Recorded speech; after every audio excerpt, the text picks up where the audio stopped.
Hi, and welcome back to The Stacks, a podcast all about books. I'm your host, Tracy Thomas, and this week we'll be talking about politics and activism with our guest, Harris Cohn. But first, I wanted to let you guys all know about Patreon and our new virtual book club. Patreon is a website that allows listeners and lovers of this show to contribute monthly in exchange for earning perks and access. We just launched our very own video book club for all of our patrons, aka the Stacks Pack. In the book video chat, we discuss the book club picks from the show and have special guests. We had our inaugural book club event last night, and our guest was Nancy Rommelman, who joined us again to talk about Bad Blood. If you're interested in our virtual book club or any of the other perks, go to patreon.com/thestacks and join the fun. I want to give a shout out to our most recent members of the Stacks Pack. They include Jessica Gwynn, Jamie Elzy, and Sarah Hildreth. Thank you ladies so much, and thank you to everyone who's joined the Stacks Pack family. If you want to join the awesome community of readers, all you have to do is go to patreon.com/thestacks. If a monthly subscription doesn't work for you, you can always do a one-time contribution at paypal.me/thestackspod. Thank you all so much for anything and everything you've contributed to the show. We couldn't do the show without you, and I'm so grateful to have such amazing listeners. One more way you can help support the Stacks is by shopping through the Amazon links in our show notes. We earn a small commission from these purchases, and it comes at no cost to you. Plus, you get to know that your shopping is helping out this show. And don't forget to subscribe to the show wherever you get your podcasts. And if you're listening through Apple Podcasts, please rate and review the show. This week, our guest is Harris Cohn.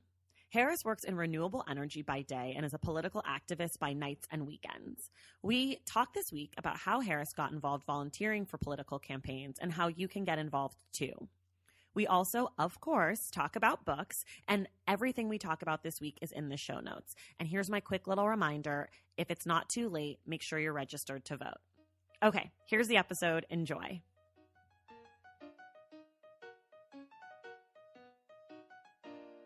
Okay, y'all, we are back on the Stacks this week. Our guest is Harris Cohn. Harris works in clean energy for commercial real estate. His company focuses on making buildings carbon neutral. In Harris's spare time, though, he is a political activist and organizer. Harris, welcome to the Stacks.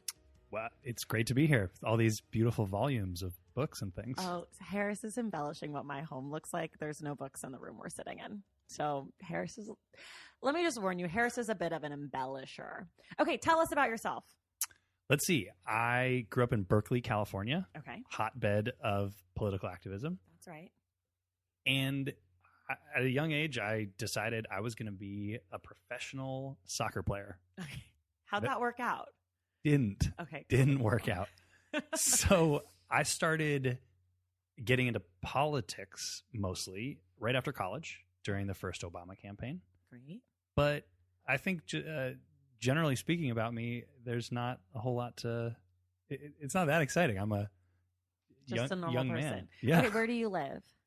I spend about half my time in New Orleans and about half my time in New York City. That's nice. It's really great. So you eat good. I eat great. So good.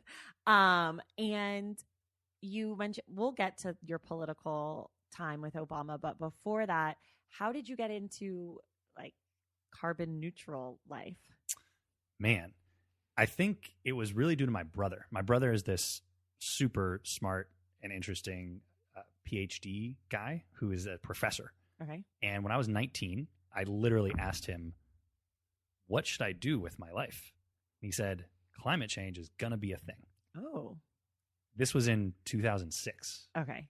And I started learning about the potential impacts of climate change in college at UC Berkeley, where I went to school. Plug, go Bears. Okay, all right, relax.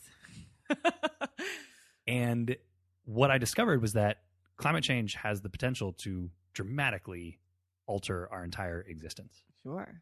And as a young 19-year-old, this made me, I didn't really understand the gravity of it until probably, I still am understanding more of the gravity, but it felt like to me the right thing to focus my professional world on, because my parents have always been very mission driven.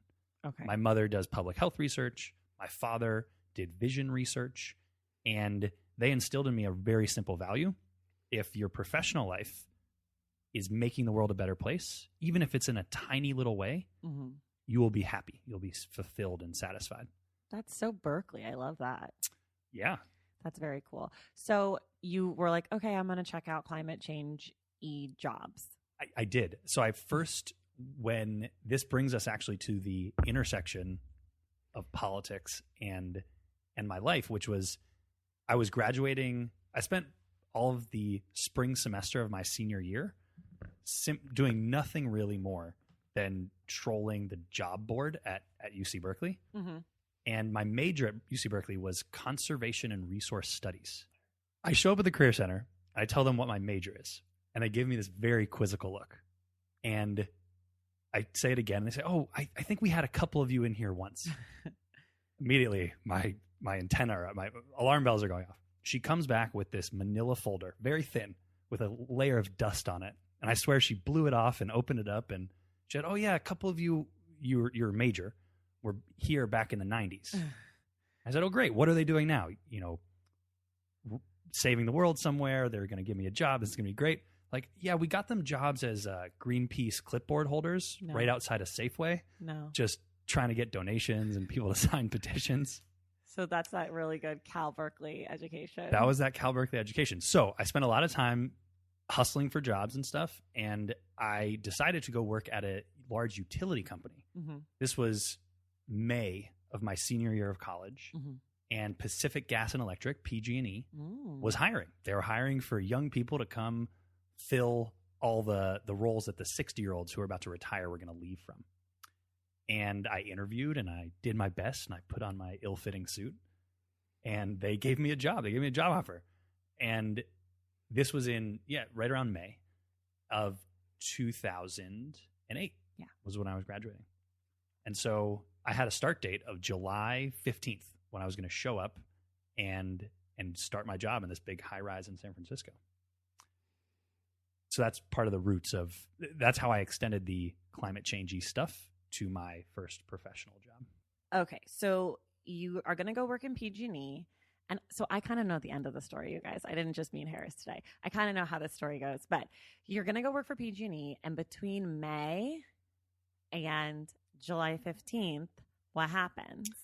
Well, I found out that, okay, let me back up a little bit. I have cousins who are from Chicago. Okay. And in January of that year, they told me, watch out. There's this awesome guy running for president named Barack Obama. And you should check him out. He's a great dude. He's going to do good things. So the thing, in March of that year, I jumped on a plane with a couple other Democrats from UC Berkeley, and we flew to Galveston, Texas, and I borrowed my aunt's green station wagon, and we drove all around rural Texas, knocking on doors, trying to get Obama to win the Texas primary. Nice. And I met all these interesting young political organizers who were working on his campaign, and I stayed in touch with them. And one of them forwarded me this fellowship announcement. They were taking something called Obama Organizing Fellows for the dates of June 1st to, I think it was June 1st to June 31st. And this sounded great to me. Because of that weekend that I spent in Texas, we basically ate barbecue, knocked on doors, talked about stuff we believed in, and met all sorts of really wacky, interesting people. And there was a lot of flirting, and that was great too for a young person. So the good old days. So I decided to apply, which I have no idea what my application looked like. It was probably half put together sentences. And I remember the last week of school getting this phone call from someone in Chicago saying, "Is this Harris Cohn?" "Yes." "I'm here. I'm interviewing. Is it okay if we do a 10-minute interview for the organizing fellowship?" I said, "Great." And I have no idea what questions they asked me, but you got the job. I got the job. You're like giving like literally every detail. It's fine. You get the job. They put you. I get the job, and I worked it out so I would do that month of organizing in Colorado. Mm-hmm. And the reason I picked Colorado is because the convention was going to be there. Oh, that's right. So the Democratic National Convention. So I ended up shipping out to Colorado on, June 1st is great. June 1st. This is great. The dates don't matter. Got to Colorado June 1st, and I thought I would be working there for a month. And then I would go back and have a couple weeks and then start my job at PG&E. But then. Dun, dun, dun. Dun, dun, dun. I loved it. So great. It was the absolute hardest thing I've ever done in terms of effort. You had to try really hard. And we can talk more about what I did and how you try hard. But well, basically just give us kind of like a rundown of what your job is. Like quick, like you go to Colorado, you're in a fellowship, but essentially you're working. Yeah. So for the first 2 weeks, all we learned how to do was tell our personal story. Which is what? You don't tell the story, but what does that mean? It means you have to be able to relate to people why you put your whole life on pause to go to a new place and try to get Obama elected to the presidency. So it's basically like it's like a personalized pitch on why this election matters to you. Not so much a pitch, but it's more heartfelt than that, but like a personalized like elevator pitch, if you will, for why this matters. Yeah, it's supposed to be about 3 to 4 minutes long, and it is supposed to really build a huge amount of trust with the person you're telling it to. Mm-hmm. So what the job once we learned how to tell our stories, we received a list of people that had signed up on the Obama website by zip code. And our job, number one, our job was to find a place to stay. So there was a little checkbox that said interested in hosting volunteers, like for housing. So our first job was to call these people because 2 days after that, we needed a place to sleep. So I called Mike Callahan in Gunnison, Colorado. Shout out to Mike. Hope you hear this. And with a little bit of convincing, he gave me his spare bedroom, which was great. He also gave me a car, which was a really great 1990 Nissan. It was awesome. So then I spent 4 weeks calling people.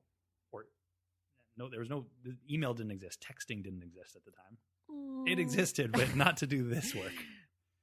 Calling people at home, convincing them to come meet me in a coffee shop, and telling them the 4 to 5 minute version of why I showed up to work on the campaign.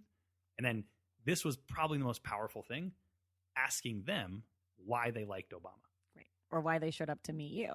Why they showed up to meet me. Right. Because liking Obama is different than actually taking time out of your day to go meet this like smelly kid from Berkeley, which at the time you were really ripe. Very fair. Okay. So so Harris started organizing in Colorado, working for Obama. So you did the job, and then I'm going to kind of spoil the story a little bit. You didn't go back to PG&E on July 15th, did you? I didn't. You stayed. I stayed. They offered me a minimum wage gig. They being Obama's peeps. They being Obama's peeps in Colorado. Obama, David Axelrod, David Plouffe. Tapped me on the shoulder specifically. Said, Harris, we've had our eye on you. Amongst the 1,000 other people we across love you the in that country. Nissan. You're looking good, boo. You got that supporter housing. Stay. So I stayed. And I remember writing this very long letter to PG&E, convincing them to let me stay. And I got a 1-word back reply, which was something like, see you in November. It was very short. I figured sure. They don't actually care about me that much. No. So I stayed, and I was responsible for organizing 6 counties in the southwest corner of Colorado. And I even got the chance to try to recruit other people to come and help me organize there, which was such a cool opportunity. And luckily, I found some really amazing people who wanted to come join. Is that me? That's you. Okay, so Harris is lying. What really happened was that while Harris was off between July, before he went back to his job that he didn't go back to, we hung out because we knew each other from growing up. And he was like, we need volunteers. And I was like, that's cool. You're weird. And so my best friend and I, we watched the convention and we said, we want to go help. So we called Michigan because that was a swing state. And we said, whoever in the office, were like, we want to come to Michigan. And they were like, we don't know what to do. So then I called you and I was like, can we come to Colorado? And Harris told us we would work for 3 days on and 4 days off, 4 days of vacation a week, 3 days on. We get there. 0 days of vacation. We worked for the entire 45 days straight, not a day of vacation, 20-hour days. And I can concur, it is the greatest, hardest, most fulfilling, crazy work ever. That being said, after you worked on the campaign, your life was changed. You felt like you'd done all this amazing stuff. And then you went to work for PG&E. You didn't like change your life career goals.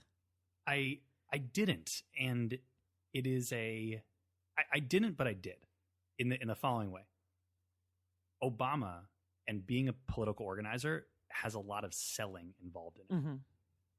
You're constantly trying to convince people to at least see things your way and see things how you care about them. Right. While also asking them about what they care about. That's the nuts and bolts of doing politics in general. But as an organizer, you are calling people on the phone, like 40 of them a night. You're knocking on 50 doors a day. There are lots of other ways to get politically active, which we can talk about. But a lot of it is being very personable and selling things. So when I started working at PG&E, I did a lot of contract stuff. We were trying to buy renewable energy from solar farms and windmills. And my job was to evaluate the financials and then make sure that the legal contracts made sense and all those things were going to fit together. It wasn't until I got to actually do my first negotiation to get a power plant that was using renewable biofuels back up and running that I realized that there was some really fun interpersonal stuff happening.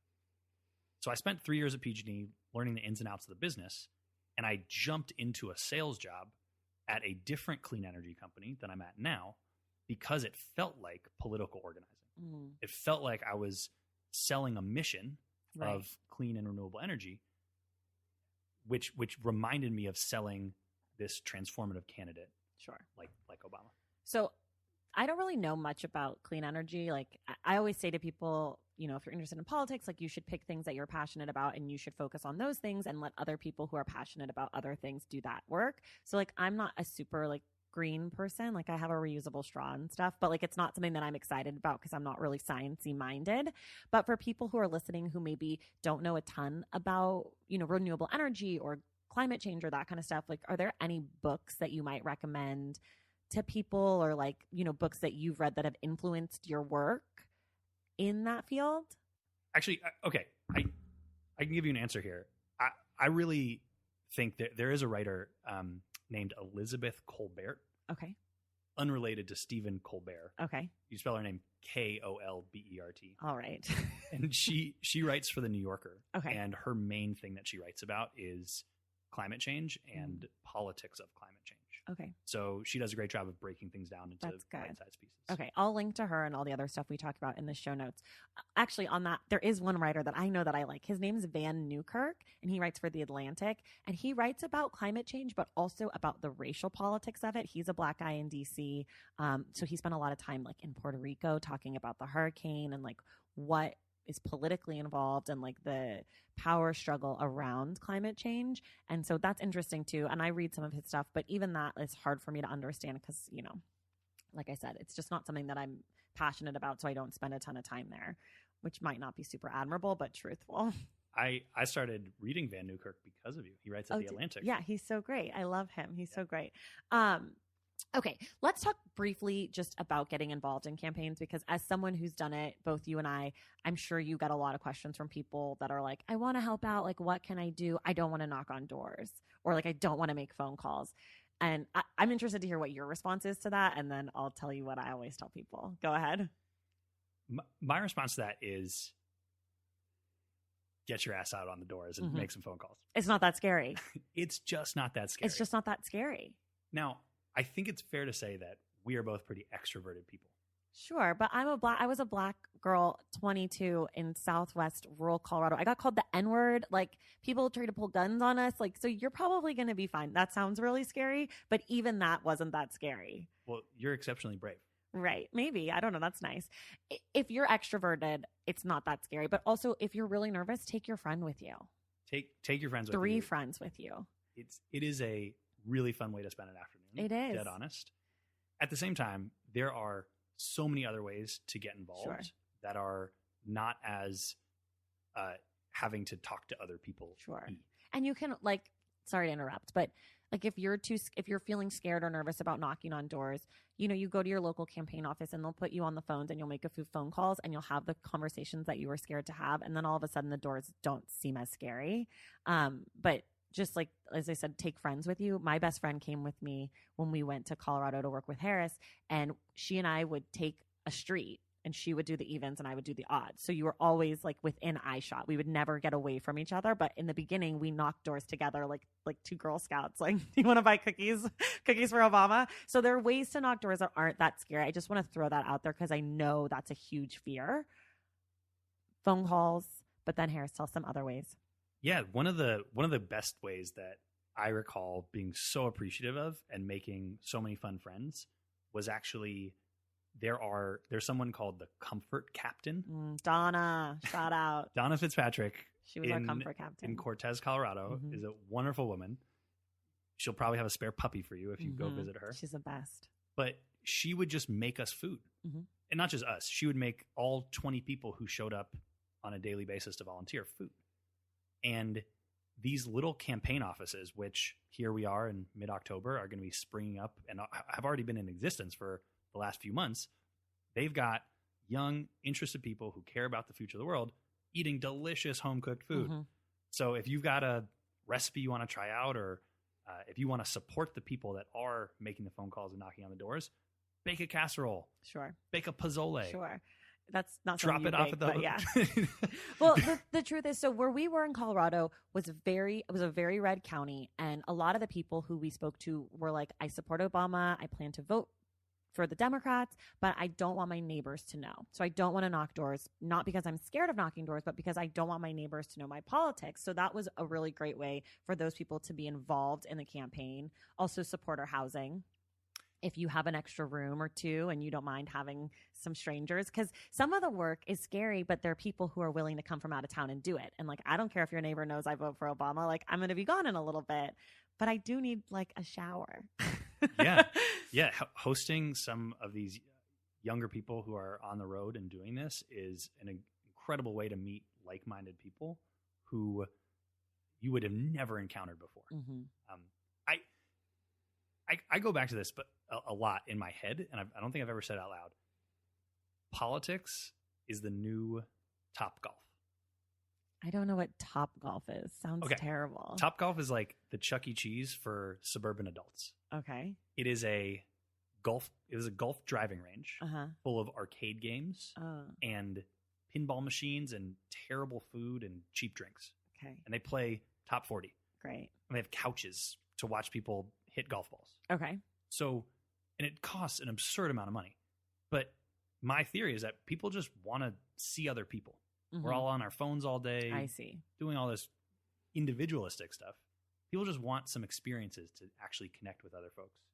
And if you have the slightest inkling that you want to see something a little different happen politically, the payoff is not just what might be a good political result, but it's actually the fun 3 hours you spend meeting new people. Sure. Go if you're single, I guarantee that's a great place to go meet someone. Right. So there are lots of ways of getting involved, and the biggest, most important thing is just to get off the couch and go do it. Right. Go do something. The other way that you can be a part also, I think, is worth saying, this is not separate from the other options, but in addition to, is if you're financially able to donate to campaigns. No one likes to talk about donating money, but it's a thing. And if you're able to do it, that's great. If not, your time is valuable. If you're able to do both, that's wonderful too. I'm just throwing that out there because there are also people who are like, I travel all the time. I can't go anywhere. I work, crazy hours. I have 5 kids. Like, I get it. Life is hard.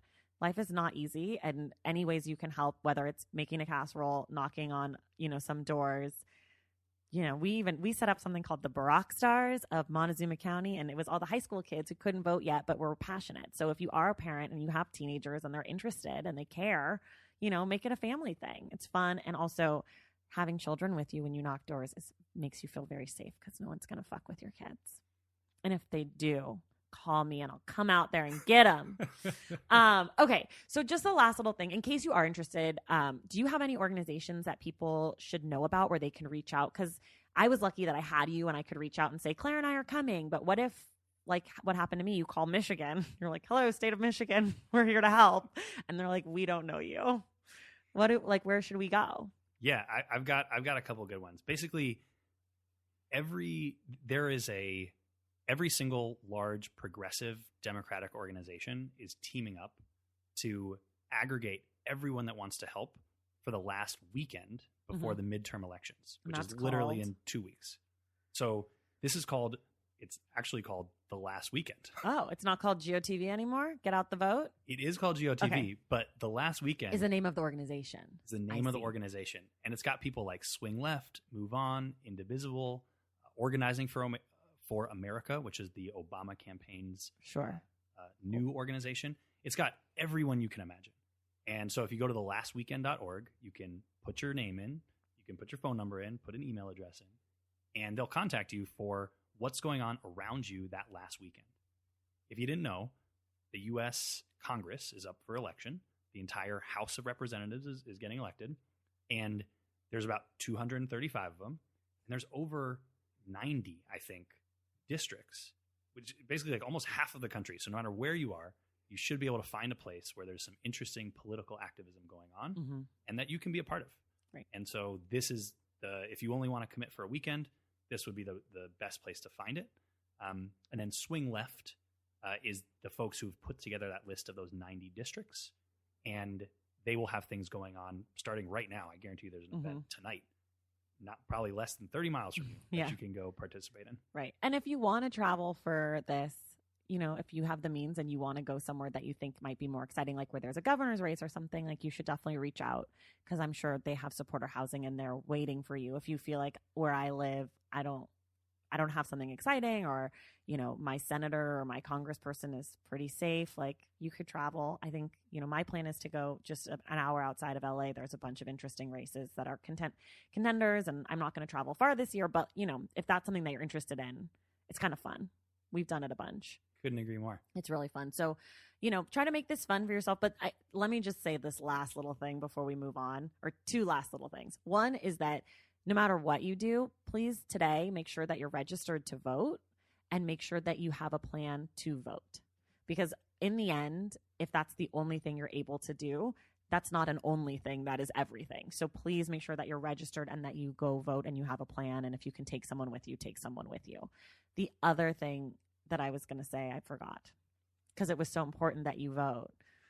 Because voting is the only thing. Voting's. Oh, I know what I was going to say. I was listening. Do you ever listen to Larry Wilmore's podcast? Sure. So recently he had on Eric Holder, and they were talking, and they were saying, you know, that the idea of like every vote counts is kind of misleading, because it's not just that every vote counts, it's also that every election counts, and that we've gotten in this habit of only voting every 4 years because that's the only election that we think that matters. But these local and state elections, these midterm elections especially, but any election that happens in your area, like you should be getting yourself in that habit to vote. So just a reminder that not only should you vote, but you should vote all the time. And the most exciting stat related to that, I, as a stat nerd, I like some stats.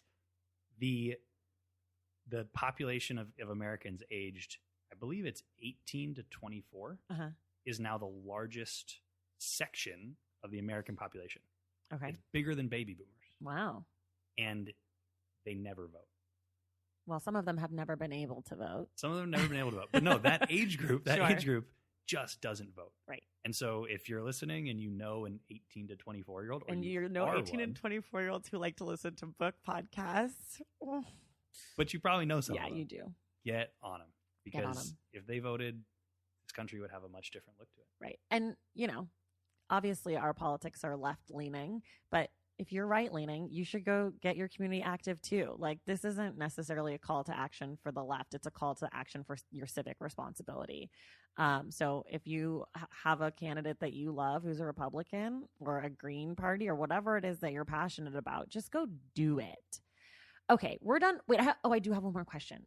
You have a full-time job.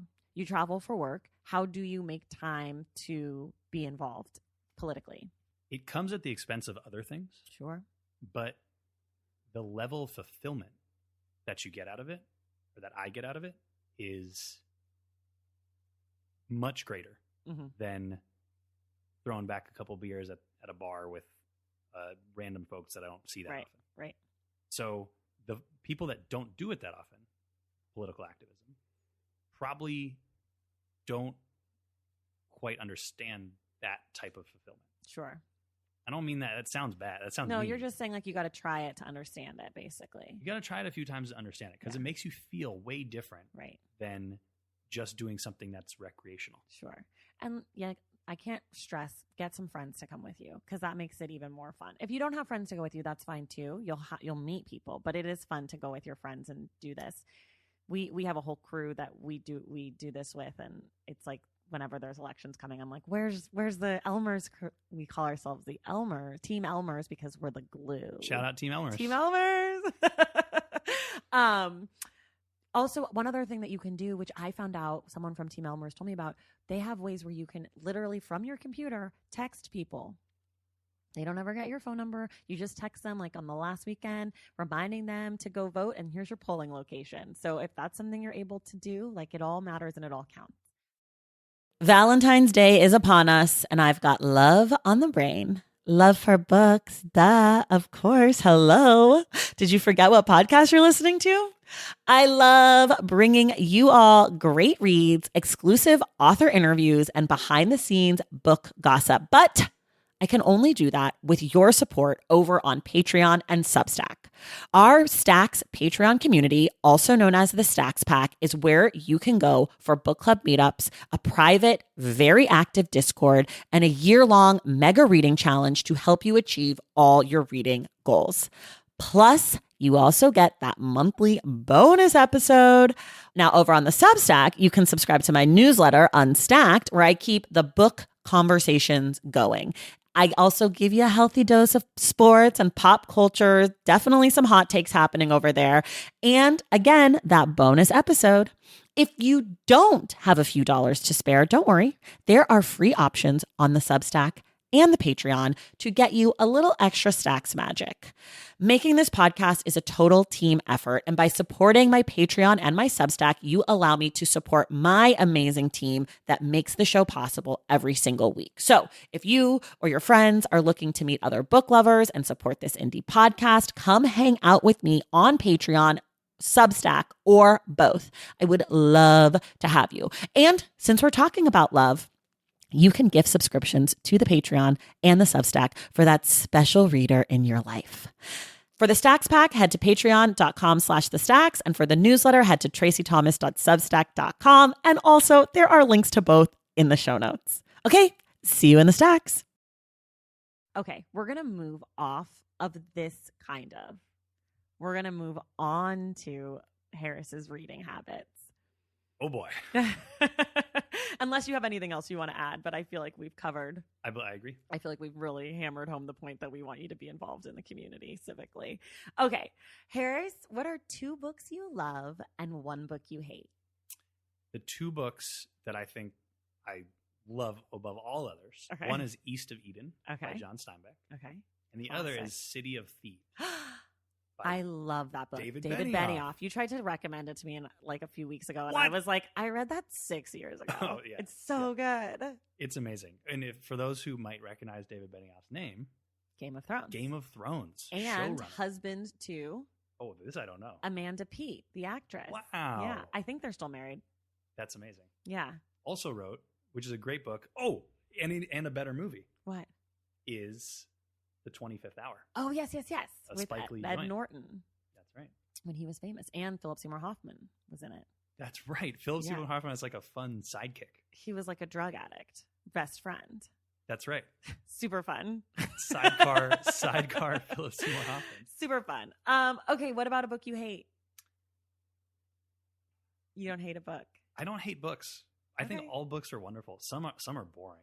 Sure. What's a boring book? Like a book that makes you roll your eyes? No? Or a book maybe you didn't finish? I know you have some of those. A book I didn't finish? No, nothing's coming to you. I think, a book I hate. I think I hate Catcher in the Rye. Oh my God, me too. I kind of hate it. It's not great. It's like this like malaise-y. Mm-hmm. It's just malaise. I think I understand, like, sometimes I feel sad, but to then read a whole book about it, it's not for me. Do you remember when you read that book in your life?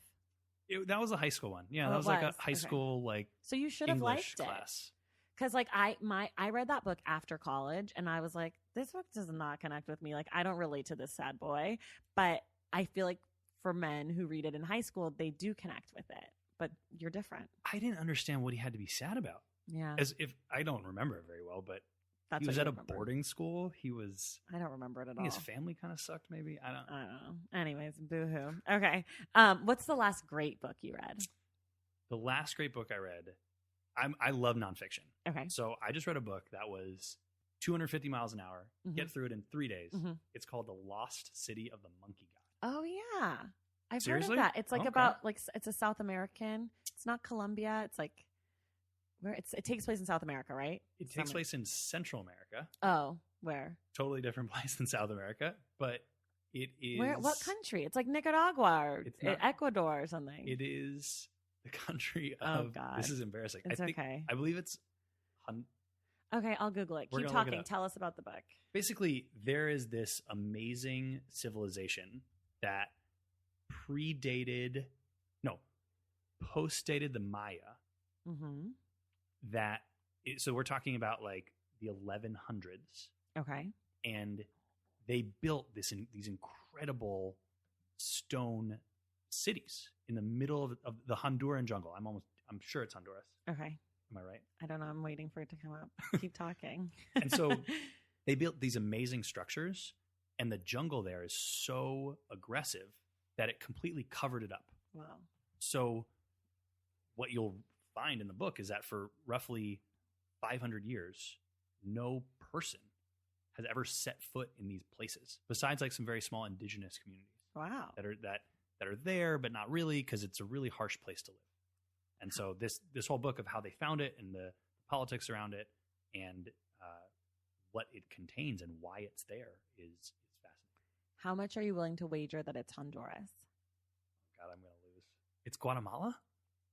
How much are you willing to wager? I will wager. I'll wager $33.68. Perfect. You nailed it. $33.68. Honduras. Hey! That makes me Yeah. very So it happy. takes place in Honduras. Okay. What are you currently reading? I am currently trying to hack my way through a book called My Summer in the Sierra, which is written by John Muir, Okay. who was literally a sheep herder Mm-hmm. before he became a famous environmentalist that Mhm. helped establish Yosemite and went on this cool walk with the president in a secret way with Theodore Roosevelt. He was a sheep herder, and all he loved to do was read and write about plants and draw them. Mm. So he found a job as a sheep herder in the 1850s and Wow. went on a trip in the Sierra. And I love the Sierra. I think the mountains are beautiful. So I'm trying to, the Sierra of Northern California. Got it. So I'm trying to get through that. How is it? Super dry. Okay. It's like you know those like ship logs, Sure. like day 4, like the seas Yes. were rough. It's like a journal. It's a journal, but he's sheep herding Right. So and there's talking not a about lot. plants. It's not even like a ship where it's like, there's a storm coming. We're nervous. Or like we ran out of hardtack, Right. and We have dysentery. Like, they don't even you have know. fun names for things like bosun and Okay. aft. It's just sheeps. All right. Well. But the Sierras are beautiful, so I'm and you're committed. getting that part of it from the book, you think? Okay. We'll see. If you've read this book, please let us know if it's any good. How do you pick your next book? I asked the smartest, most intelligent people I know, what book are you reading? Great. And I try to read that. And that's how you got John Muir. Or what's his name? John Muir? His name's John Muir, yes. No, I got that because I want to go backpacking on the John Muir Trail at some point. So okay. I figured I better read about the guy. Just read what you're going to see. Yeah. Got it. What's a book that you like to recommend to people? I love recommending a book called The Name of the Wind. I don't know that. You've Oh never my. recommended it Well, to it's me. because you read serious literature. That's why. No, This I is don't. a barn burner. Okay. It's written by a guy named Patrick Rothfuss. Okay. Roth Fuss. It'll be in the show notes. Show notes. Hashtag. And it's a 2-parter with a 3rd part coming. Okay. And it's basically the next Game of Thrones. You Okay. heard it here first. Okay. So they're actually, you'll love this. Lin-Manuel Miranda Oh. is reportedly helping write the music that is interspersed throughout this book. Do you want to hear an unpopular opinion? Oh, I do not like Lin-Manuel Miranda. like you don't like him as a person? He or like annoys his me. work? He's just annoying to me. Look, he's a great writer. He's a great, like, his music is great. Like, Hamilton's a great show, but he's just so corny and like so angsty. I don't know. I don't buy into his like false humility. He just seems like, oh, I can't believe I'm here. Like, I can't believe I'm here. I'm like, you believe you're here. You have a Grammy, an Emmy, and a Tony. Like, what do you think you were going to be invited to the Tonys this year? Like, he's a great writer. I just wish I'm a theater person, so, I have snobby theater opinions. His show is great. I wish he was never in it. I wish he cast someone who could sing better, and Hamilton could sing more and be like a more dynamic character. But you just got a little New York accent when you started talking about the theater. Well, it comes back. Look, Hamilton's a great show. In the Heights is great. I probably won't see Mary Poppins. I don't know why his voice is in Moana. He doesn't need to sing in Moana. Like, he put his voice in. I don't know. He just irks me. Hey, irking allowed. Yeah. But he's going to write some great lyrics. Great. As long as you don't then hear his like little thin voice singing it. God, shots fired. There's so many talented people in the theater. I feel that they should be doing the performing. Like, Stephen Sondheim doesn't write himself into his shows, and he's a genius. So why are you here? I don't know literally anything about the theater, but I think there's probably a handful of theater people that wrote stuff and that also sung it that are pretty awesome. Like Barbara Streisand? I don't know. No, she's a performer. Oh, really? Okay. I mean, she wrote her own songs, but like Andrew Lloyd Webber isn't in Cats. That's true. Like even Elton John, who wrote stuff for Broadway, he wasn't in those shows.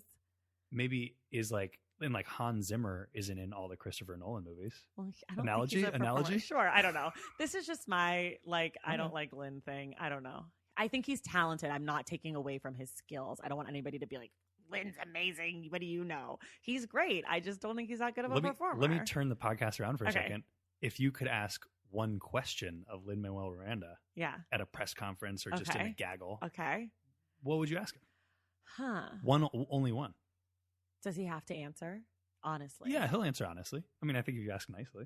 Okay, I think I might ask something along the lines of, if you could go back and rewrite Hamilton, would you write a character for Hamilton that had the equal chops of Burr? Whoa. Because in the musical, Burr sings, and he's got an amazing singing voice. He also raps. He dances. But Lin can't do all of those things. So Hamilton basically only raps. So I wonder if he would think about making them more equal adversaries, because I feel like that's one of the problems with the show for me, is that Burr is so amazing and Hamilton's kind of just mediocre. And I feel like it would be great if they were actually equal. So you were like, what the fuck is going to happen? There's so much tension. That would be my question. I have a feeling that he would say, no, I still want to be Hamilton. Right, because by extension, he might not get to play that role. Well, right. Basically, I'm asking you, do you think you could remove your ego and make this show better? But I would say it nicer, because I'm at a press conference and other people would be like, that angry black woman, Serena Williams of podcasting. Okay. Whoa, I'm gonna make you a plaque. Yeah, please. I would love to be the Serena Williams of podcasting. Someone who knows Serena Williams told me that I reminded them of Serena, and I cried. Okay, we're so far off track right now that it's actually amazing. Okay, we're going to bring it back. What's the last good book someone recommended to you? The last good book is called Sing Unburied Sing by Jessamine Ward. The South. She's South so is weird. I'm living in the South. I figured I got to understand a little bit better. You should read her other book, Men We Reaped. We did it on the show, episode 4 with Sarah Fong. So good. It's her memoir. It's insane. You'll love it. So good. Best book you received as a gift? Danny, Champion of the World, 10th birthday. Roald Dahl. Wow. It turns out he was maybe an abuser and a drunk, but the dude can write some great YA. writer. He can write some YA. He didn't write himself into those stories. That's a good one. Just saying. Are there things that maybe you wish were different about your reading? I really wish I read more fiction. Why? Oftentimes I pick up a novel. I think my attention span is really short. I think the Twitterverse and the Instagram world has made my attention span way shorter than it used to be. And that affects fiction more than nonfiction? Yeah, because nonfiction's there's less development and less I see. You don't have to pay attention as much, kind of. Yeah. I see. Yeah, I'm super embarrassed about it, but that's the one thing I wish I could change. I like that. I mean, I don't like fiction, so I don't really read much of it, but I've started to, and it definitely is a different muscle. what I would find really helpful would be I don't know if you're the person to put this together, but Okay. you read a lot, is what's like the 120 page novel I need to read, then the 140 page, then the 180, then the 200. And maybe page numbers don't matter, but maybe it's level of richness to get back to that, like being able to appreciate a deep I see. fiction. I just read work If of fiction. Beale Street Could Talk by James Baldwin, and they're making it into a movie, and it's very short, and I loved it. I was literally screaming at the book, being like, yo, I can't believe. The James Baldwin comeback Yeah. not comeback, but like resurfacing. Yeah, well, he's is- just super relevant. Like, the book was written in like the 50s or the Right. 60s, and I was like, you could have written, besides the girl drinking whiskey while she's pregnant, it's like, this could be yesterday. It's like pretty amazing. Show notes. I'm going to check those for that book. If Beale Street Could Talk, it's so good. Shop through the show notes and you help support this podcast. Did you know that if you use the links in the show notes to like buy things on Amazon, anything, not just the books, then we get a small commission and you help make the show amazing. Get in those show notes, y'all. So if you guys are in the show notes, get in there. Any genres that you avoid? I mean, you kind of just said fiction is something you're not that into. Or what about a genre that you love? Okay. I avoid romance novels. Okay.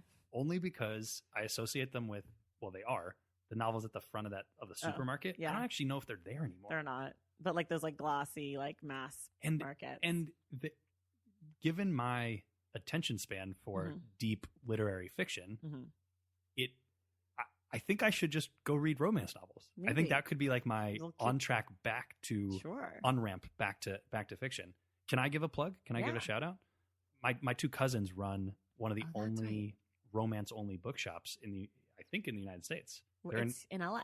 Yeah, it's in Culver City, it's I in believe. Main Street, Culver City. It's called the Ripped Bodice. The Ripped Bodice. Very, very highfalutin. I like that. Yet also I should go check them romancy. out. I should They're have great. them on the pod. They're a lot of fun. Favorite books about politics? My absolute favorite book about politics is called it's a Steinbeck. It's called In Dubious Battle. And it is about a union labor uprising in the apple orchards of the Central Valley of California, or like the coastal valley of California. It lays it out really well. And then nonfiction though. No, it's a novel. Fiction. It's there a novel. You go. Yeah, it's a punchy Steinbeck. There you go. And then with a clear message. That guy was a total commie. Got it. He's great. And then the Audacity of Hope, I think, is Obama's a great writer. And just apply anytime someone tells you, oh, you'll never be able to do that. Right. I think people should just respond with, I have the audacity of hope, or something along those lines. Well, I'm going to be honest. When Claire and I went to Colorado, we drove from California and we listened to it on audiobook, and he narrates it. And it's a little dry. It's kind of a policy book. Like I'm going to run for office, but it is really inspiring and exciting. And his voice, especially now, whenever I hear it, like on the daily, if they have a clip of him, I'm like, oh, wait there a minute. he is. He reads it? Yeah. Oh my God. Yeah. I gotta go get the audiobook now. That kind of takes us into my next question, which is, how do you like to read? So you do Audible, you like a physical book. Do you have a Kindle for travel or no? Or an iPad or whatever? I do have a Kindle. But you don't use it. I have no idea where it went. Cool. Which is a problem. Great. I do end up reading all my guilty pleasures, City of Thieves, Name of the Wind, all these books that you read 10 times. Sure. Are on my phone. Okay. So interesting. You can read on your phone. I always think it's too small. Oh, you just got to increase that font size. Like my mom's. My mom's font on her phone is like 3 letters per screen. You have to scroll. It's amazing. You get those lateral thumb muscles really I good see. from Really strong. Yeah. No, but my ideal reading setup, if I wasn't reading on my phone, would be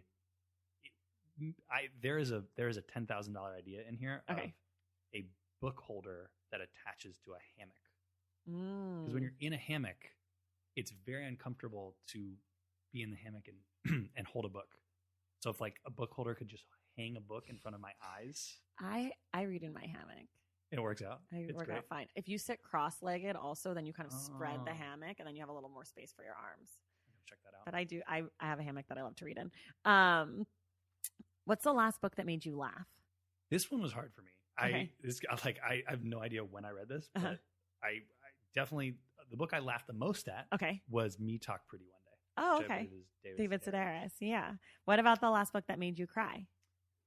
The last book that made me cry was literally last night Oh, God. reading to my nephews Oh. The Lorax. Oh. That's a good one. But your nephews were like, Uncle, what? Why are you weird? Actually, my nephew is so damn smart. He basically, as we opened the book, he's like, ugh, this isn't going to end well. They're going to cut it. They're going to cut down all the trees. He'd like read it once. He'd already read it once. He knew it. I hadn't read it. I don't know, since I was like 6. Spoiler alert. Sorry, guys. The trees. Going back and reading kids' books that have these very simple parables has been kind of special with nephews. That's nice. What's the last book that made you angry? A book that made me very angry is called How Democracies Die. Oh, that's the book we're doing next week for the Stacks Book Club. So we won't talk about it too much here. I'm very interested. We will continue this conversation next week. What's the last book where you felt like you learned a lot? There's a book called 1491. I believe it's by a guy named Richard Mann. I've seen it. M-A-N-N. Yeah. And it's all about what the Americas looked like before Columbus showed up. The good old days. Literally, yes. Literally the good old days. That wasn't a joke. That was serious. Before the Europeans showed up. Before shit got fucked up. It was really, really interesting to see that the Americas were this vibrant, really well-maintained and like symbiotic place. Like the people that lived here, there were so many of them, way more than you read about in your textbook, your history textbook. And they were managing the land and managing their relationship to it in a way that was so much better than what the Europeans brought when they showed up. That's in 1491. I should check that out. So I have to tell you guys, Harris doesn't have a book that he's proud to have read, which kind of breaks my heart, and it's fine. We'll just skip that one and we'll go to what's a book that you feel embarrassed about not having read? Because this might turn into a book that you're proud to have read once you read it. That's aspirational. I like it. You're welcome. Literally everything by those famous Russian dudes. Sure. Crime and Punishment. I've never done any of them. Dostoevsky. Sure. I think he is Crime and Punishment. I don't know. Everyone reads these books. Sure. I've never read them. So whatever. A lot of the guests who come on this show, those are the answers for their proud books. It's almost always like Crime and Punishment, Anna Karenina, because they made it the through. brothers Karsmanovskis. Those brothers, yeah, because they made it through. Count of Monte Cristo, which is French, but that one often gets thrown in there. I would say Gone with the Wind is one of my proud ones because it's a big one, even though I know it's racist. I get it. I'm sorry. Do you have any books like where you have characters that you just love? Or a character that you just love? I love Willy Wonka. This, honestly, if you knew Harris, this would come at no shock to you. This is the most obvious answer I've ever heard. I should have guessed that. I mean, he gives away his fortune to was essentially an orphan off the street. Well, and he does it in the most hilarious scavenger hunty way. And that's there's fantastic. Candy and like little Oompa Loompas. It's great. Do you have a favorite book from childhood that's not Willy Wonka? Well, yeah. I would say that James and the Giant Peach was... So you love Roald Dahl. I love Roald Dahl. I do too. I love James and the Giant's Peach. But also Shel Silverstein writes some poetry. Yes.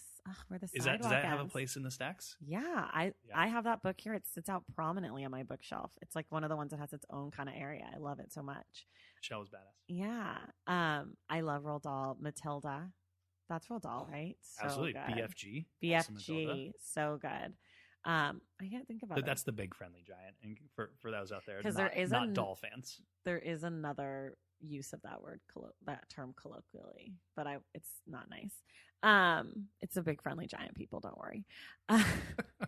What about a favorite book that was assigned to you in school?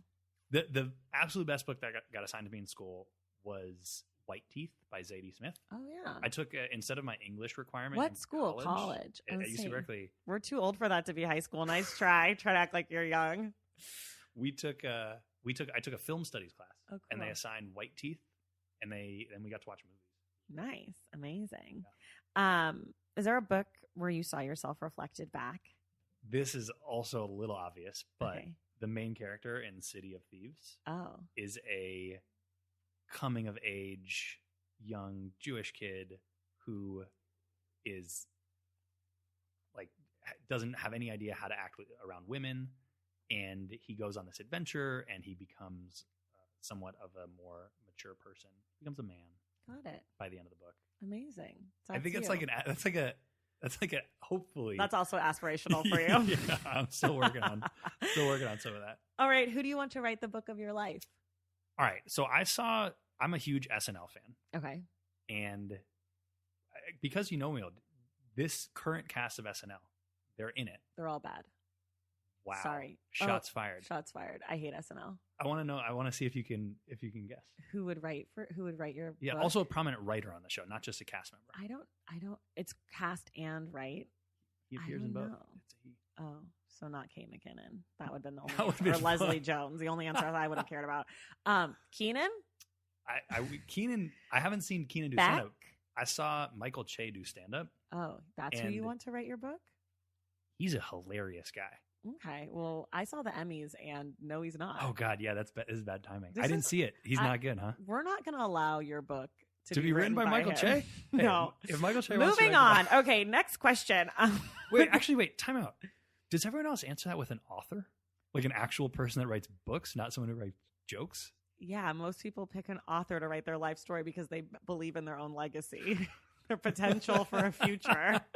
Literally, the Michael Che Harris Cohn biography is like my nightmare. It also might be like a comic book. It's like it also only has like might 6 not words get in published. It might be a self-published, if you guys can get it together enough. I thought maybe you were going to say like Lorne Michaels or like, I don't know, Seth Meyers, someone actually important, famous. Okay. Were there any books that influenced you in your professional career or inspired you to be who or where you are now kind of thing? Absolutely. The Audacity of Hope. Mm. And then I mentioned already, but the Indubious Battle one. Okay. Because it also has to do with nature and the environment. All your things coming together right there.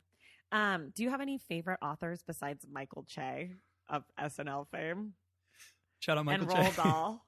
I think my absolute favorite author is Steinbeck. Yeah, I've heard that's a theme. It's a theme. It's a theme. I'm Roald Dahl, super like Steinbeck. 3-dimensional. Like Yeah. Michael Che, Roald Dahl. 3-dimensional Steinbeck. means that you're full. You would be 2-dimensional.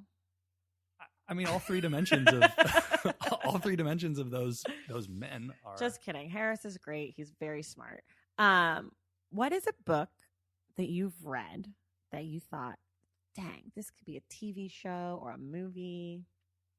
Okay, I've got another one. City of Thieves. It's no, Oh. well, that where is that? Where is that movie? Benioff. Hello. Get He on has it. all the access. Anyways, okay. Well, I think it's actually about his grandfather. Okay, well, Like, like, do you believe that whole thing? I can't remember. Get him well on the enough. pod. Let's ask him. Maybe I could. Yeah. Well, yeah. Of I course. doubt it. Of course. He just won an Emmy. He hates me. Okay, go ahead. Okay, so this is fiction, but trashy fiction. Okay. I actually don't know the author's name, but it's called Red Sun Rising. Okay. And it is like a space sci-fi battle royale Okay. that would look really sick on with some like, Marvel style All right. stuff going on. Action-y. Yeah, it's Cool. it's trash. They're probably gonna make it, and it's gonna be actual. And you're going to be the actual first one in trash. line in costume, ready to go. Just with chanting. There's a chant. Don't worry about it. It's sweet. Great. I would like this to get made so I can get you on my Insta story doing the chant. Okay. I stole this one from the New York Times by the book. It's my favorite question. If you could recommend one book to the current United States president, what book would you pick? My answer is The Lorax. Okay. It's simple. It Right. is so childlike that it might act like he might. Understand it.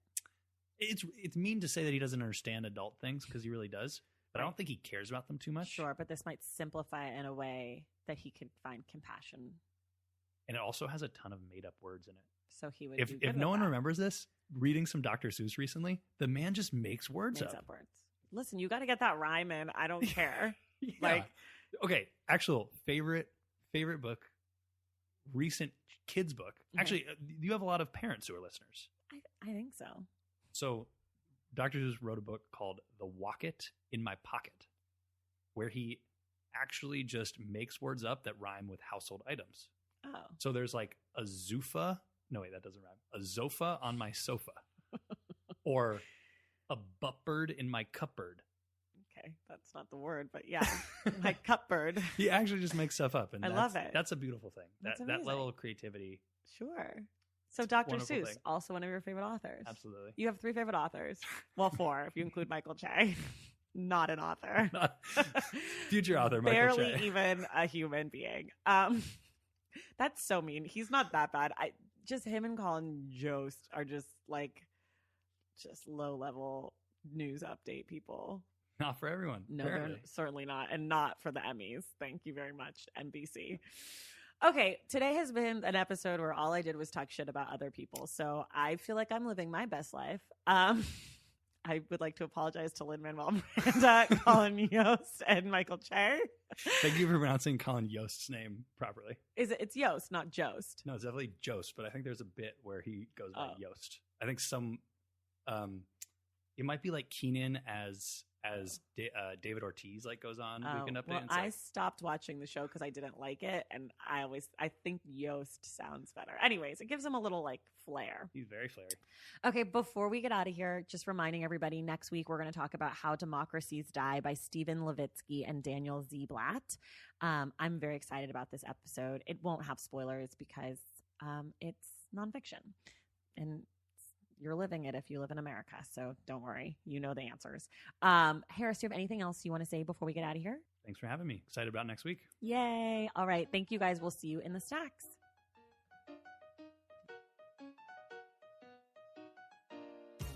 That's all for today's show. Thank you for listening, and thank you to our guest, Harris Cohn. Don't forget to check out our new video chat book club by going to patreon.com/thestacks. Make sure you're subscribed to this show wherever you get this podcast. And if you're listening through Apple Podcasts, please rate and review the show. Our graphic designer is Robin McCrite, and our theme music is from Tegirigis. This show was created and produced by me, Tracy Thomas. I'll see you all in the stacks.